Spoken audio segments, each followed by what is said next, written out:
व्हिडिओत आपण बघितलं की जी मेन कटोरी होती त्या मेन कटोरीमध्ये मी 1 टक्सची कटोरी जी होती ती मी वाढवून घेतली आहे। ती वाढवून घेतल्यानंतर इथे अर्धा इंच मी जास्त घेतलंय। अर्धा इंच जास्त घेतल्यानंतर आपला टक्स पॉइंट येतो इकडे। हा आलाय माझा टक्स पॉइंट। टक्स पॉइंटच्या खालती एक अर्धा इंचाची लाईन आणि एक अर्धा इंचाची लाईन अशी लाईन आखून घेतली आहे मी इकडून आणि इकडून पण।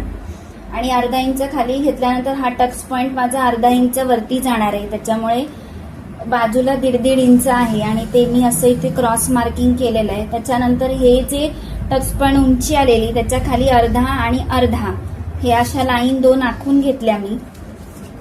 ह्याला मी इथून इथे क्रॉस जॉईन केलं, इथून इथे क्रॉस जॉईन केलं। कटिंग पण आपण असंच करणार आहोत। हे मधले पार्ट निघून जाणार आहेत, तर हा भाग आपला वरचा येणार, हा भाग खालचा येणार आणि मग हा एवढा भाग आपण जॉईन करणार, तेव्हा तो असा फुगा येणार। आता टक्स म्हणाल तर टक्स तुम्ही इथेपर्यंत पण घेऊ शकता, पण कधी इथे तुम्ही शिलाई केल्यानंतर तुम्ही हा जेव्हा टक्स घेणार तेव्हा तो बरोबर इथपर्यंत क्रॉस येतो।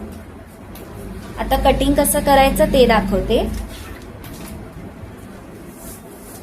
ह्याला इथे आपण असं कटिंग केलेलंच होतं, आता इथून कटिंग करायचंय।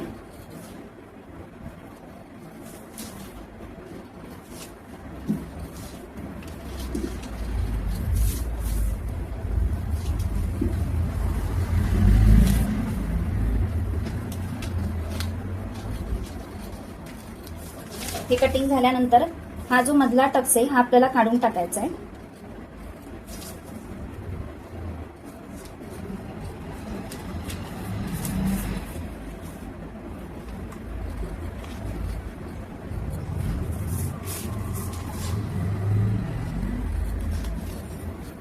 काढून टाकल्यानंतर हा बघा हा पीस असा तयार होतोय।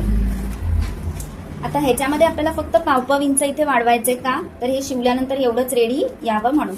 तर ही झालेली आपली 2 पीस कटोरी रेडी। आता इथे जेव्हा शिलाई येईल तेव्हा हे असं होईल आणि हा टक्स पॉइंट बरोबर इथे असा वरपर्यंत जॉईन करायचा।